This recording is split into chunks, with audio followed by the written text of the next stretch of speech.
Hey, Okay. hi. Hi. Hi. So I just watched your video and I have a few questions for you. Yeah, like we can just reflect on it and you can like ask me anything. Okay. Yeah. So based on your experience so far, um what have you learned about the different learning characteristics of students that you didn't know before doing this? I think like for me, I think I definitely had an idea that obviously every student is going to be different, but I didn't Hmm. realize how different every student was going to be and how difficult it was going to be for me to adapt to that. So I think as a teacher, that's something that like we all strive to do. And I think through experience, like hands-on experience, we can learn better by like formatively assessing every step of the lesson plan. And that way we can get a more clear idea on like what like the actual students' needs are.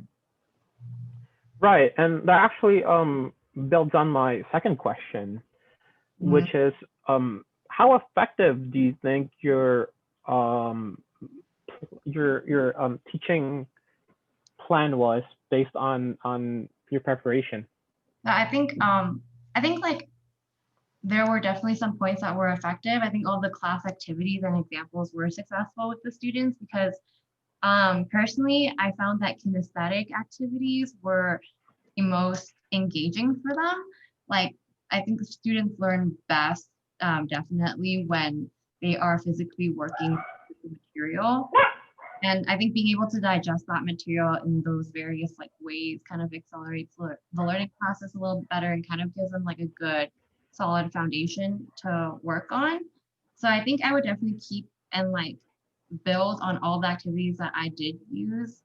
Like I said, especially like the ones where I was doing like the clapping activity and like I turned it into like a game. I think that kind of motivates students because it turns it into like a fun competition. Right. Um, It's more engaging for them, right? yeah, definitely.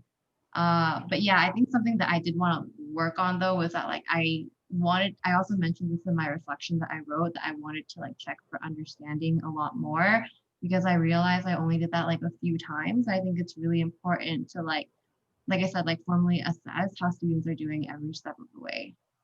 Okay. Well, based on how you prepared for this, is there anything that you think you would do differently as far as like planning and preparation goes? Yeah, I think like I mentioned earlier, I didn't expect how different every student's needs were gonna be.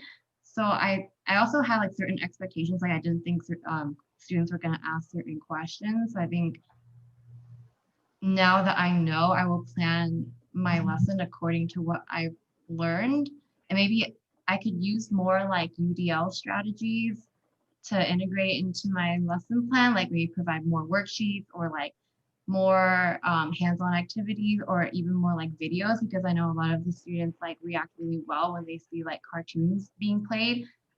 It's definitely like more engaging and interesting for them to watch.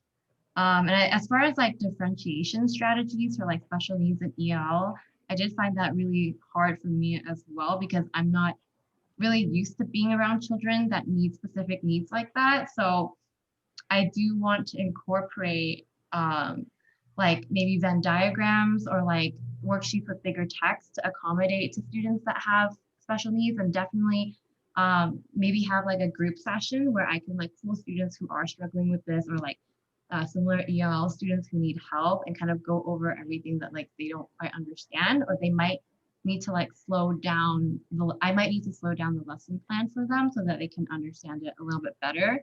And I think that way they'll feel like a little less pressured to like keep up with the rest of the class. If they can have this time separate with me and be able to really understand it fully. Okay, that actually kind of answers my Yeah. next question.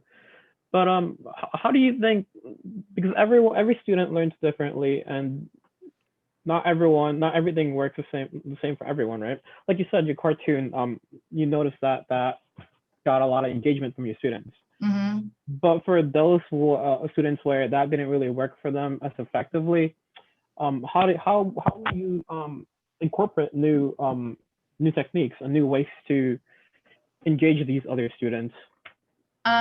Yeah, so like you did say, I did kind of went over that earlier. So I think the best way is just to think of a lesson plan that can provide the most diversity to all students. And essentially that is the hardest part of being a teacher because you can't foresee everything that's gonna happen. So I think, like I said, Right.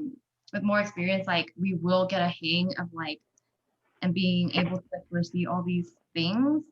Um, yeah, so I think for next time, what I would do is probably definitely include more hands-on experiences, more class activities, like more games. And maybe next time I would include like a reenactment or something for them. That way they can like fully immerse themselves and kind of like have fun playing characters and like maybe like um do like group activity and like presentations. I think they can learn really well with like visual stuff. Maybe like using more flashcards. And also like colored markers to like highlight things. Especially, I think visuals is like a very big thing that helps students learn the best. And I think what I'll do next time is also have the students explain the concepts and the material to each other, because that way it kind of takes the pressure off of like having to answer questions in class, like in front of everybody. And that way they can like explain what they've learned in their own words, like, you know. Yeah, and do you think that it is also very important for you to be flexible as far as your lesson plan goes? Because like you said, there are things that you can't foresee and things that like you can't predict. Mm, So sometimes you might come up with a set of things that you want to do, but they may not necessarily pan out the way you expected, right? yeah. So do you think it's important to also be very flexible in how you approach your lesson plans?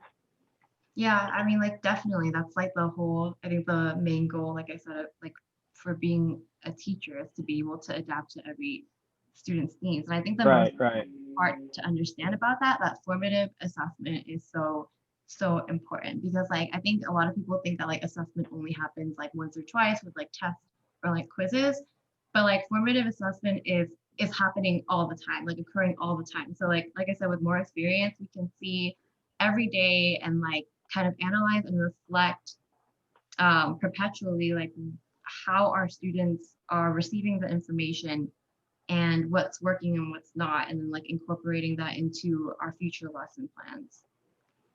I see. Yeah. Well, Is that everything? yeah, that's all the questions I have. Okay, thank you. Yeah, of course.